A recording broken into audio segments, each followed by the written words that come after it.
Good morning. देखिए, बहुत सारे सब्सक्राइबर थे, वो पूछ रहे थे कि मतलब जो सर जो RPLI का जो कमीशन मिलता है जिससे उसका फॉर्म कैसे फिलअप करेंगे।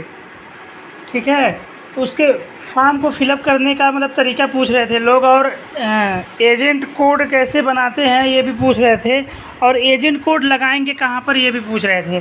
तो देखिए, हम पहले RPLI फॉर्म भरने का तरीका बताएंगे, उसके बाद तो आइए देखते हैं RPLI का फॉर्म। देखिए, RPLI जो होता है रूरल पोस्टल लाइफ इंश्योरेंस, ये देखिए ग्रामीण लोगों के लिए होता है, और यहाँ पर इसका फॉर्म है। ठीक है, यहाँ फॉर्म का ये सब कुछ देख लेंगे हम लोग।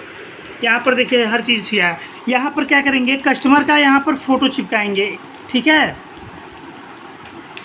उसके बाद यहाँ पर लिखा है एजेंट एडवाइजरी कोड। यहाँ पर जब आप अपना एजेंट कोड बनवा लेंगे तो यहाँ पर कोड डालेंगे इस बॉक्स में। ठीक है, जब आपका एजेंट कोड बन जाएगा तब, जब तक नहीं बना है तब तक ये इसको ऐसे छोड़ देंगे, जो अधिकारी रहेंगे वो अपना डाल लेंगे। ठीक है, लेकिन जिसका कोड यहाँ पर पड़ेगा उसी को फ़ायदा मिलेगा। तो इसका कोड यहाँ पर डाल देंगे, या फिर एक मोहर बनवा लेंगे अपने कोड का। मैं अभी मोहर भी दिखा दूंगा आपको अपना, वहाँ पर उस मोहर को यहाँ पर मार देंगे, हो जाएगा, भरना नहीं पड़ेगा। ठीक है, अब यहाँ पर एडवाइजरी नेम लिखा है, मतलब जो एजेंट है वो उसका नाम लिखिएगा, तो अपना नाम लिख लीजिएगा यहाँ पर। अगर आपका कस्टमर आईडी बन गया होगा, जैसे पासबुक पे कस्टमर आईडी होता है, या फिर ऑनलाइन जब हम बनाते हैं RPLI का ऑनलाइन ट्रांजेक्शन करने के लिए, जब व्यवसाय उस पर पोस्ट इन्फो ऐप में अपना कस्टमर आईडी बनाते हैं, उसको इसमें डाल लेंगे। बाकी ज़रूरत नहीं है, बस अपना नाम डाल दीजिएगा और एजेंट कोड डाल दीजिएगा, वो इससे मतलब नहीं है उतना। अब देखिए, प्रपोजल डेट और डेट ऑफ डिक्लेरेशन ये आपको नहीं भरना है, ये जिस दिन रसीद कटेगा उस दिन आप भरिएगा, इसको छोड़ देंगे, जिस दिन रसीद कटेगा उस दिन। अब देखिए, प्रोडक्ट पॉलिसी नेम पूछ रहा है, इसमें EA ग्राम संतोष होता है, EA एंडोरेंस इंश्योरेंस। ठीक है, इसमें ग्राम संतोष, इस पर टिक कर देंगे। ठीक है, अब देखिए ये वो चीज़ है, होल लाइफ वाला है ये। फिर ग्राम प्रिया, मतलब जो होता है अधिकतर यही होता है, ग्राम संतोष होता है ये। इसमें फ़ायदा अच्छा रहता है कि 35 पे, 40 पे, 45 पे, 50 पे, ऐसे 55 साल की गैप करके आपको पैसा जब चाहे निकाल सकते हैं। मतलब पॉलिसी उतने साल का ले सकते हैं। अगर 35 पे मिलता है मैच्योरिटी, फिर एक होता है 40 पे, ऐसे होता है, तो ये सही रहता है। अब देखिए, प्रपोजल डिटेल, इसमें क्या नेम आप प्रोपोनेंट, मतलब कस्टमर का नाम लिखेंगे यहाँ पर, या इस पर टिक कर देंगे, या मिसिस जिस पे आपको टिक करना है कीजिएगा। फिर यहाँ पर उनका फर्स्ट नाम, फिर मिडिल नेम और लास्ट नेम। अगर मिडिल और लास्ट नेम नहीं है तो बस फर्स्ट नेम डाल दीजिएगा। यहाँ फादर या मदर का नाम लिखेंगे। ठीक है, यहाँ पर उनकी पत्नी का नाम लिखेंगे। अगर मान लीजिए उनका शादी हो गया है, अगर मेल है तो पत्नी का, फीमेल है तो पति का यहाँ पर नाम लिखेंगे। ठीक है, अब यहाँ पर मेल फीमेल जो भी है टिक कर लीजिएगा। डेट ऑफ बर्थ उनका डालेंगे। ठीक है, यहाँ पर यहाँ पर इसके हिसाब से दिया है, डेट मंथ ईयर के हिसाब से। ठीक है, अब देखिए शादी हो गया है कि नहीं हो गया, यहाँ पर टिक कर देंगे। ठीक है, अब एज प्रूफ इसमें क्या डालेंगे, देखिए आधार कार्ड एज प्रूफ नहीं होता है। ठीक है, अगर आप एज प्रूफ का जो मतलब ये वैलिड एज सर्टिफिकेट नहीं है, तो आपको 5% एक्स्ट्रा प्रीमियम जमा करना पड़ता है। ठीक है, तो बर्थ सर्टिफिकेट होना चाहिए, 10वीं का मार्कशीट होना चाहिए, ड्राइविंग लाइसेंस होना चाहिए, पासपोर्ट या पैन कार्ड, इस 6 में से 5 में से कोई भी हो सकता है। ठीक है, तो अधिकतर लोग का पैन कार्ड ही होता था। पैन कार्ड पे क्लिक, जो देखिए जो डेट ऑफ बर्थ जो पैन कार्ड पे होता है वही मान्य होता है। आधार कार्ड पे जो डेट ऑफ बर्थ होता है वो मान्य नहीं होता है, मतलब उसको चेंज हो सकता है। ठीक है, तो जब भी आप बीमा देखिएगा तो आधार कार्ड और पैन कार्ड पे सेम डेट ऑफ बर्थ होना चाहिए, और वो पैन कार्ड वाला ही मान्य होता है, तो उसी के हिसाब से अपना इंश्योरेंस कीजिएगा। तो पैन कार्ड पर टिक कर देंगे, या फिर ड्राइविंग लाइसेंस दे सकते हैं। सबसे अच्छा होता है 10वीं का मार्कशीट आप लगा दीजिए, वो उसको कोई नहीं मिले, वही इसमें से कोई लगा सकते हैं, अच्छा होता है, क्योंकि 10वीं का रिजल्ट अधिकतर लोग के पास होता है, तो उनको इस पर टिक कर दीजिए। पैन कार्ड भी अधिकतर लोग के पास होता है, इस पर टिक कर सकते हैं। कोई एक टिक, मान लीजिए पैन कार्ड और आधार कार्ड मिला तो बस पैन कार्ड पे क्लिक कर देंगे, छोड़ देंगे।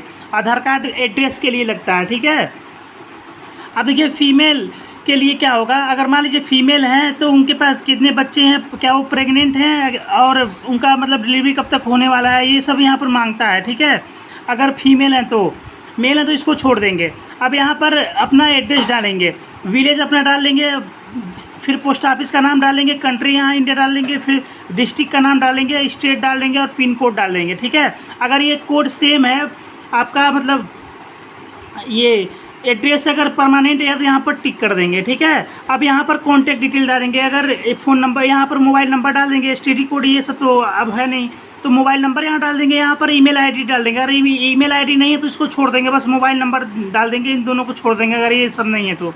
ठीक है, अब यहाँ पर पूछ रहा है कि आप क्या काम करते हैं और इनकम कहाँ से आता है, तो यार एग्रीकल्चर लिख देंगे, या जो भी, अगर कुछ भी नहीं लिखेंगे तब भी नहीं कुछ होगा। अगर मान लीजिए वो एग्रीकल्चर करते हैं तो एग्रीकल्चर लिख दीजिएगा, पेन नंबर लिख दीजिएगा, मंथली इनकम अगर पूछेगा, अगर मान लीजिए सर्विस कर रहे हैं या फिर कुछ और कैसे इनकम आ रहा है, व्यापार कर रहे हैं, तो यहाँ पर पेन नंबर डाल देंगे और मंथली इनकम डाल देंगे अप्रॉक्स में। ठीक है, और अगर नहीं कुछ कर रहे हैं, सिंपल वैसे मतलब एक तरह का समझ ले बेरोजगार हैं, उसे घूम रहे हैं, तो यहाँ पर कुछ नहीं डालेंगे, ये छोड़ देंगे। और यहाँ पर उनका वो डालेंगे स्टेटमेंट, मान लीजिए स्टेट बैंक का उनके पास पासबुक है, इलाहाबाद का पासबुक है, पंजाब नेशनल बैंक, किसी अन्य बैंक का अगर पासबुक है तो वहाँ पर अकाउंट नंबर डाल देंगे, बैंक का नाम लिखेंगे, ब्रांच का नाम डालेंगे, IFSC कोड डाल देंगे, ये डिटेल उनका डाल देंगे। ठीक है, बाकी अब सेकेंड पेज पर देखते हैं हम लोग क्या है। ठीक है, अब देखिए यहाँ पर दिया है नॉमिनी का नाम, तो नॉमिनी का नाम डाल सकते हैं, 3 लोग को नॉमिनी बना सकता है कस्टमर। ठीक है, मान लीजिए पत्नी को बनाना है, माता और पिता को बनाना है, तो यहाँ पर पत्नी का, माता और पिता का, आप जी देखिए, अगर एग्जाम्पल के तौर पर मान लीजिए यहाँ पिता का नाम पहले में डालेंगे, तो यहाँ पर पिता मेल, यहाँ पर डेट ऑफ बर्थ डालेंगे और पिताजी का आधार नंबर यहाँ डालेंगे और यहाँ पर रिलेशन लिखेंगे, फादर और शेयर ऑफ नॉमिनी, मतलब कितना पिताजी को देना चाहते हैं, मान लीजिए इक्वल डिवाइड करना चाहते हैं, तो यहाँ पर 33% हो गया। अब यहाँ माता का नाम डाल देंगे, फीमेल, डेट ऑफ बर्थ माता का, आधार नंबर और रिलेशनशिप में मदर, और यहाँ पर 33%। अब वाइफ का डालना चाहते हैं तो वाइफ का यहाँ फीमेल और date of birth, Aadhaar number, relationship में वाइफ और शेयर में जो भी आपका है वो डाल देंगे बचा हुआ।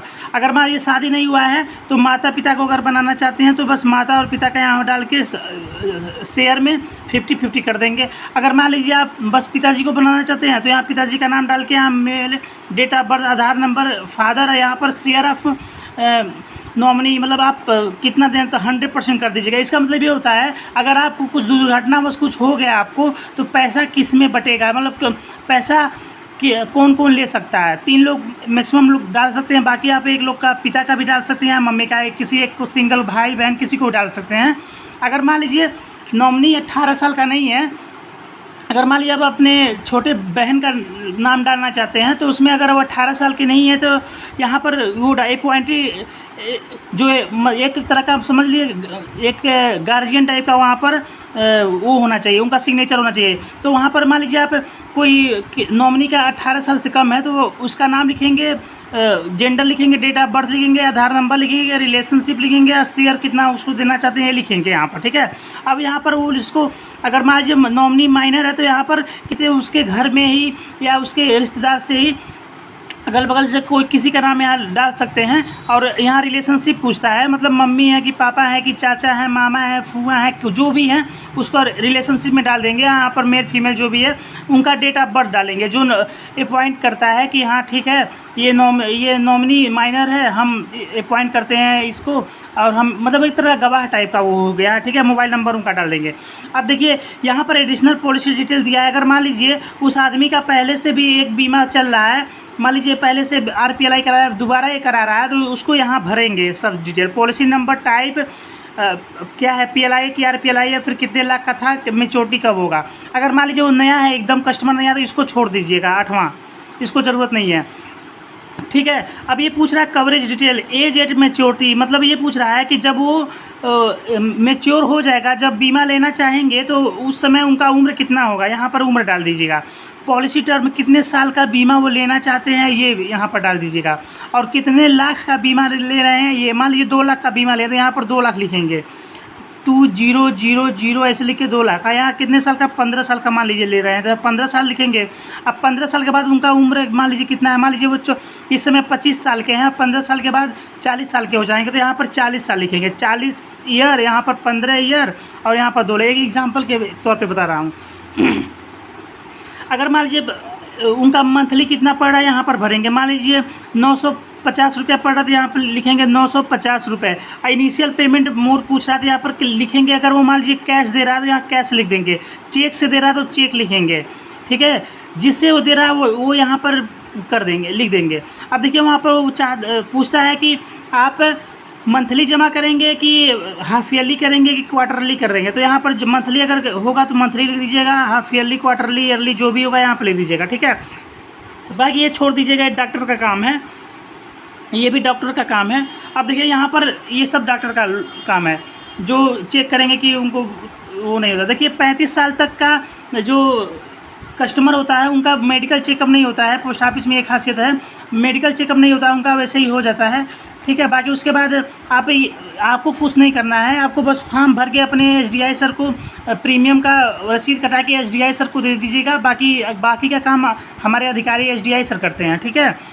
तो यहाँ पर से एक सिग्नेचर का एक नाम लिखवा लीजिएगा कस्टमर का, और यहाँ पर सिग्नेचर होगा कस्टमर का, ठीक है।